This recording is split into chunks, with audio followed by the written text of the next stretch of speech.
Yes, sir. You just found it. Intercourse with you. Let's chat.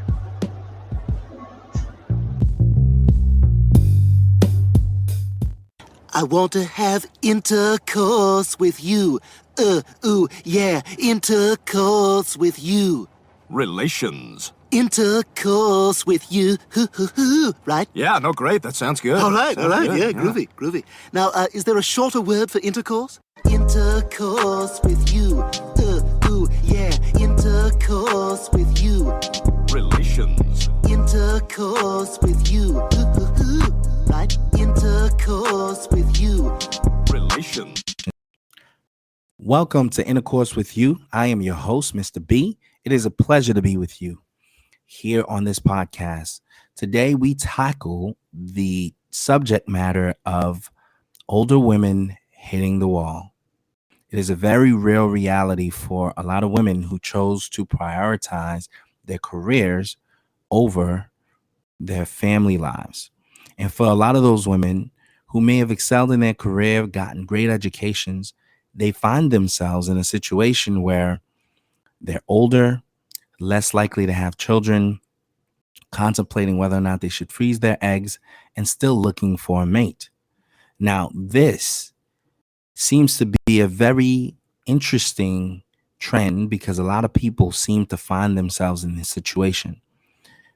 This episode is meant to give an account of their experience, but also to tell the young girls growing up, the young women growing up, to take different approaches so that they don't get the same outcomes that some of these women are getting. I think there are a cautionary tale that can help people really learn from these people's experiences. But also, with every episode, we want to give people hope. Sometimes the reason why people have not found relationship, a partnership, is because they have unrealistic expectations. And sometimes those expectations will lead to them never compromising with a man that may desire, to have a relationship with them. And so if the unrealistic expectation continues to exist, then we find ourselves in a place where no one's compromising and no one gets what they want out of it. And people end up being alone.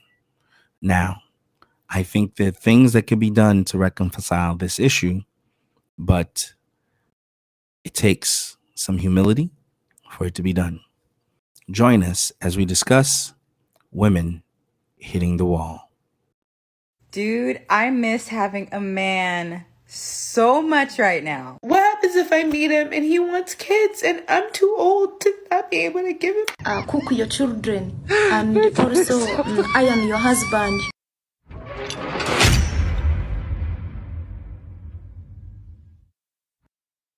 This is the kind of single that sucks. You wake up alone and you start your day. You have a long day and you come home and you have no one really to tell about your long day. So you sit down, you watch a movie, you watch a show, you read a book. Something is sad, something is funny, something is motivating, and you have no one to tell. And you open up your phone and you have no notifications. And you go on social media and you check out your friends and your family.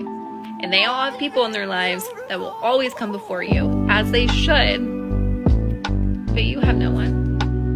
So you close your phone and you go to bed, and before you fall asleep, you check your dating apps. And if you're single and on dating apps, I don't need to say anymore. Then you lay in bed and you check your notifications again, and there are none. Then you go to bed alone and you wake up alone. Rinse and repeat. Hello guys and welcome back. As you saw in the title and in the intro, this is a special 10k sub video about women hitting the wall. So if you are new and like my content, a sub would be really appreciated. Yet again, another woman showing us the wall is undefeated. You can't break the wall, you can't jump over the wall, you can't go around it. The wall is and always will be the undisputed, the undefeated heavyweight champion of the world. Dude, I miss having a man so much right now. So every Thursday, we have a taco truck that comes to our apartments and serves us Mexican food. And I took my dog on a walk, and I was waiting, and there was music playing really fucking loud, and I'm trying to get the guy's attention.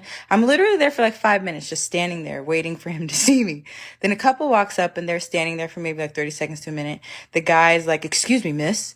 And I'm like, "Oh yeah, hi, sorry." And he's like, "Are you trying to order?" I was like, "Yeah, I can't seem to get his attention."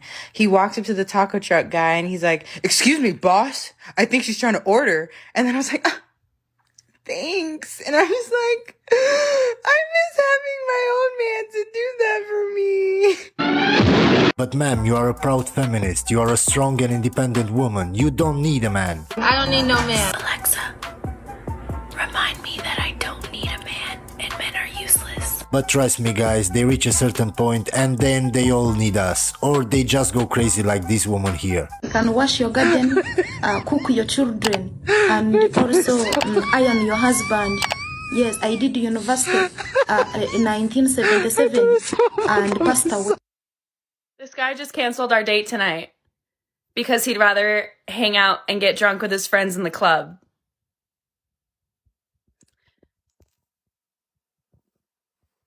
Bro, we've had these plans since Monday. Question for the guys now.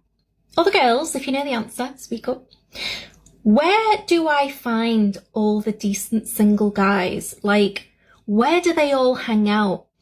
And don't try to tell me dating apps because I won't fucking believe you because I've been there. Like, where are all the nice, normal, single guys that aren't going to fuck me over? They're not going to cheat on me. They're not going to lie to me. They've not got 5 other women on the go at the same time. You know, it's not like I'm looking for marriage and kids. I've been there. I've done that. So I'm all right for that. You know, but I do think sometimes it'd be nice to have someone nice in my life just for me. But I do also wonder, like, are they already spoken for? Are they already all married? Because honestly, if that's the case, fine. Just let me know. I'll give up now. Ma'am, maybe, just maybe, because you were married and have kids, that's why you can't find a nice guy. Plus, Don't create any more content on TikTok. I just had like the craziest, saddest thought. I'm in the stage of life where I'm watching all my friends get married and have babies and find love. And I had another talking phase yet again fall through. And my friend was like, you know, you'll meet the one day, don't give up. But now I'm at a point where I hope I don't, because what happens if I meet him and he wants kids and I'm too old to not be able to give him any? Do we want to be in a relationship? We do. Do we want to date people? We do not. So how do we go about fixing that? We cry. No, we don't cry. We put ourselves out there. And then what? Then we cry. No. well ma'am, why did you wait so long to find a husband or have kids? You could have done that in your 20s. According to a study made by the University of Edinburgh, women lose 90% of their eggs before the age of 30. Guys, I want to thank you all for supporting me and the channel and helping me get to 10k subs so fast. So thank you. It means a lot to me. And don't forget, be careful who you date or plan to marry.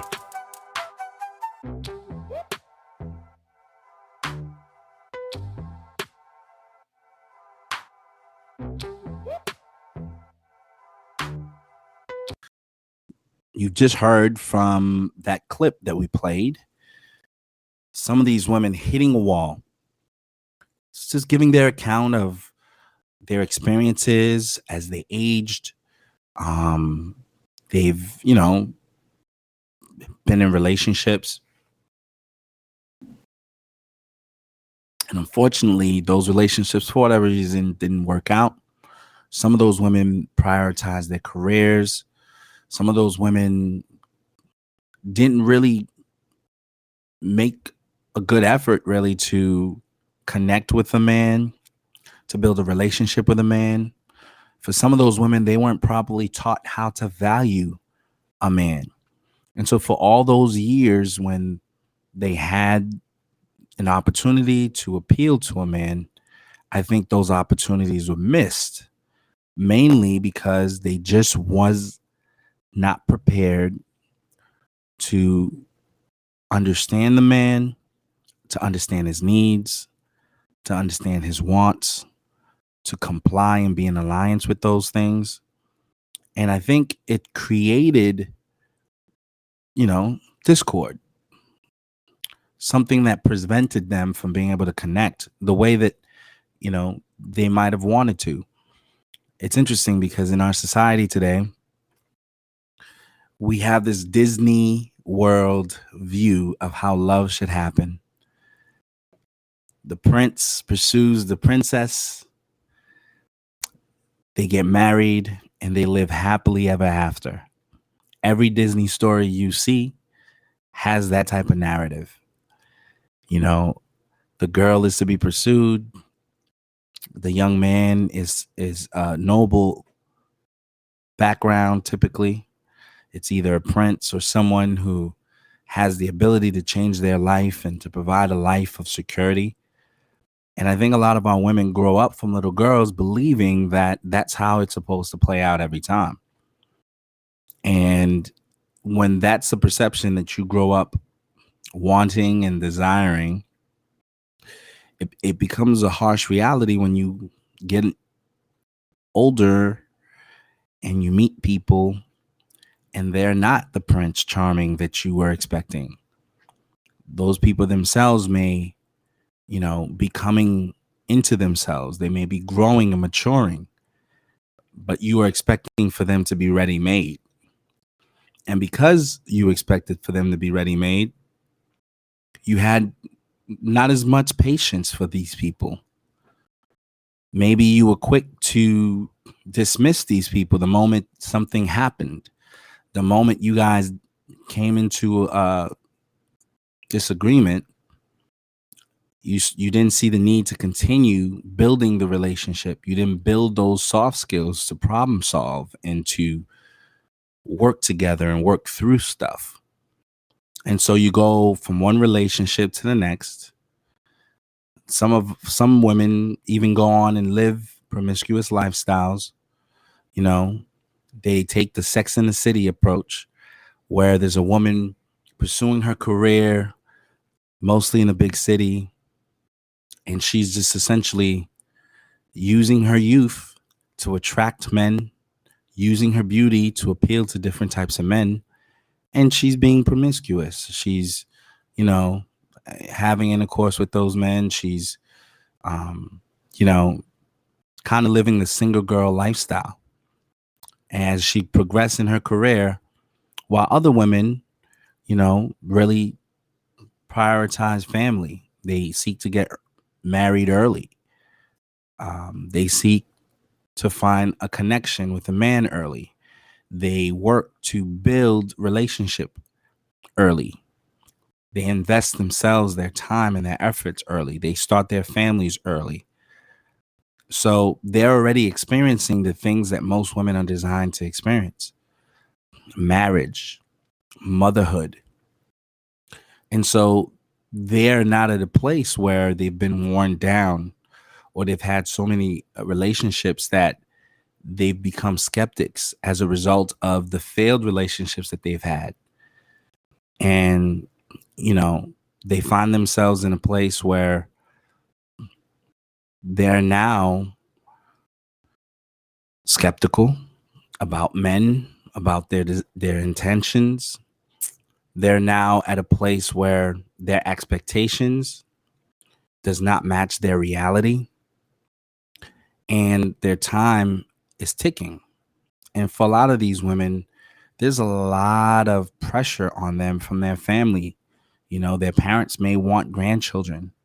There may be relatives that constantly reminds them that they're not getting any younger and they need to lock down a man. And so you have all this social pressure for a lot of these women, and they ultimately end up, feeling like they hit the wall, feeling this sense of disappointment within themselves, and like they're disappointing their relatives and their family, because when they look to the left or to the right, another friend is getting married, Another friend is having a baby. Another friend is, having a grandchild. And they yearn for that.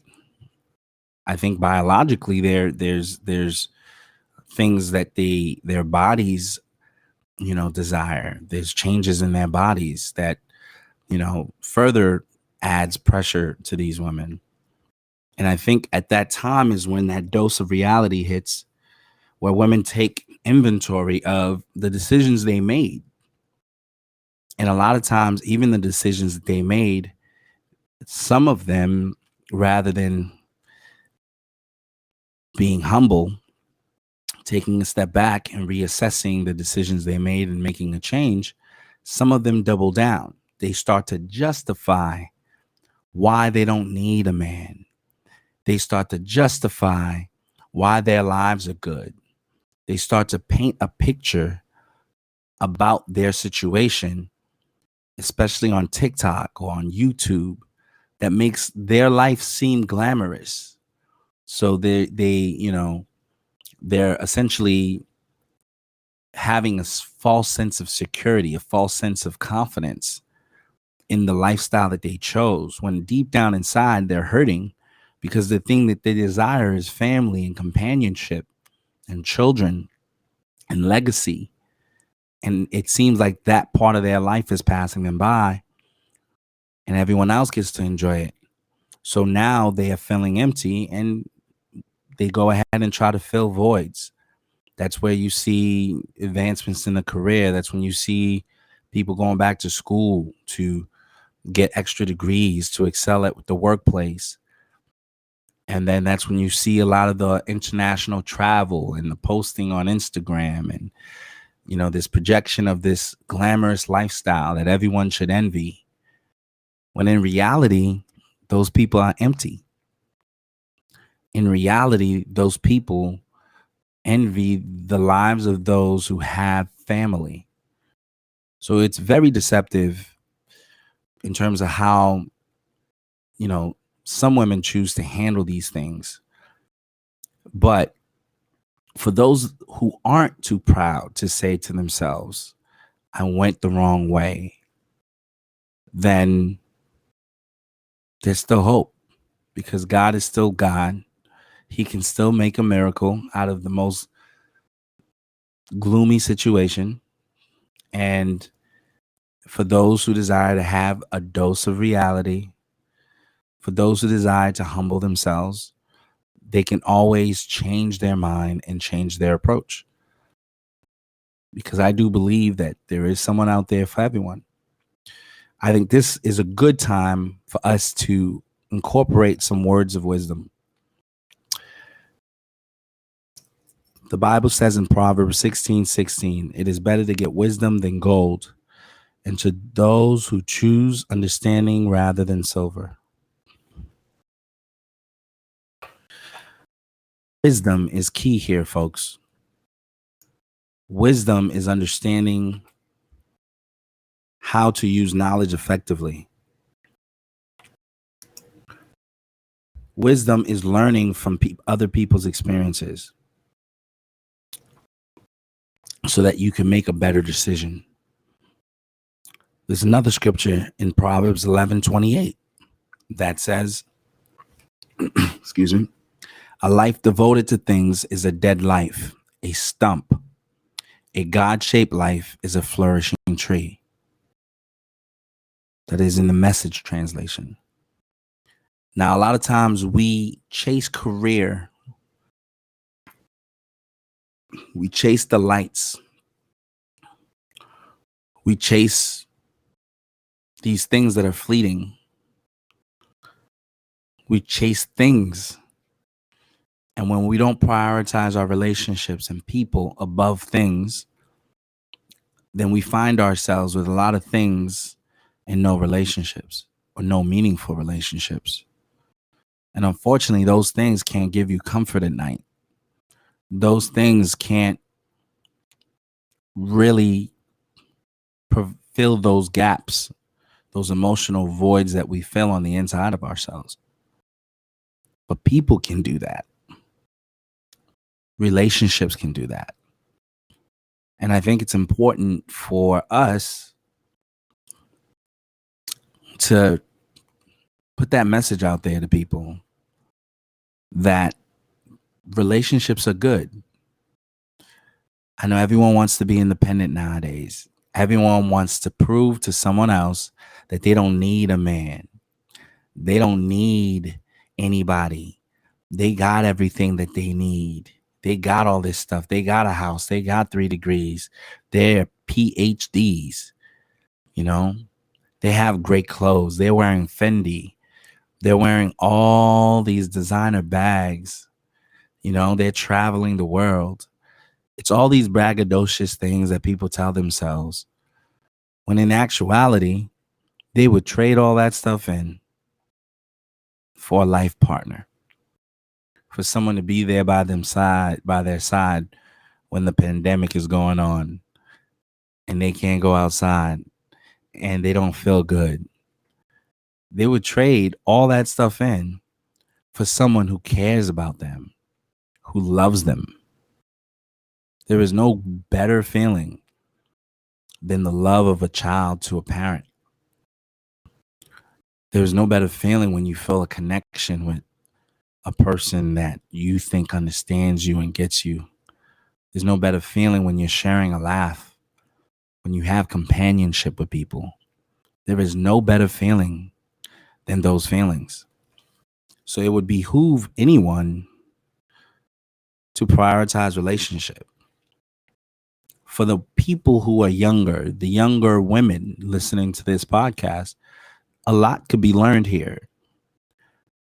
You will hear 2 different stories, 2 sides to the fence. There is one side, I like to call it heads or tails. On the tail side, tails is I'm telling you a story that is probably not fictional. People will tell you that it's glamorous to be independent and to not need a man. That you should be a feminist and you should feel empowered. You should do all these things that essentially offends the other gender and makes them feel inadequate because they don't make enough as you do, as much as you do. They can't do anything for you, and they don't support you the way you think you should be supported. They're not good enough for you. But on the head side, heads meaning the heads up, relationship is the only reason why we really live. Show me a person who has meaningful relationships, and I'll show you a person who lived a good life. Show me a person who has everything in the world and no relationships, and I'll show you a miserable person. That's all it's all about. Somewhere out there, it has to be about more than what you can accomplish for your career. It has to be about more than what you can do with your money. But it has to be about people making an impact, leaving a legacy, learning those lessons of love that God will want us to know. The words of wisdom is live a meaningful life and build meaningful relationships. The word of wisdom here is don't take people for granted. Work with people. Don't dismiss people. Have faith in people. Forgive people. Love people. And in that, you will become a better person. In that, you will become an inspiration, not just to yourself, but to your offspring. In that, you will add goodness to the world, goodness that is much needed in the world. This is just some words of wisdom, an observation, because what happens is divisiveness exists between certain groups of people and other groups of people. And the Bible says love conquers all. So rather than live a divisive life where we all go to our corners and complain about the other person, let's figure out ways to bridge the gap. Let's figure out ways to learn from our mistakes. And for those who haven't even made those mistakes yet, to not make those mistakes, to be preemptive. And let's love on one another the way that God would have us to love one another. That is my 2 cents for this podcast. I hope you guys found it helpful. And I hope you got some words of wisdom. Signing off, Mr. B.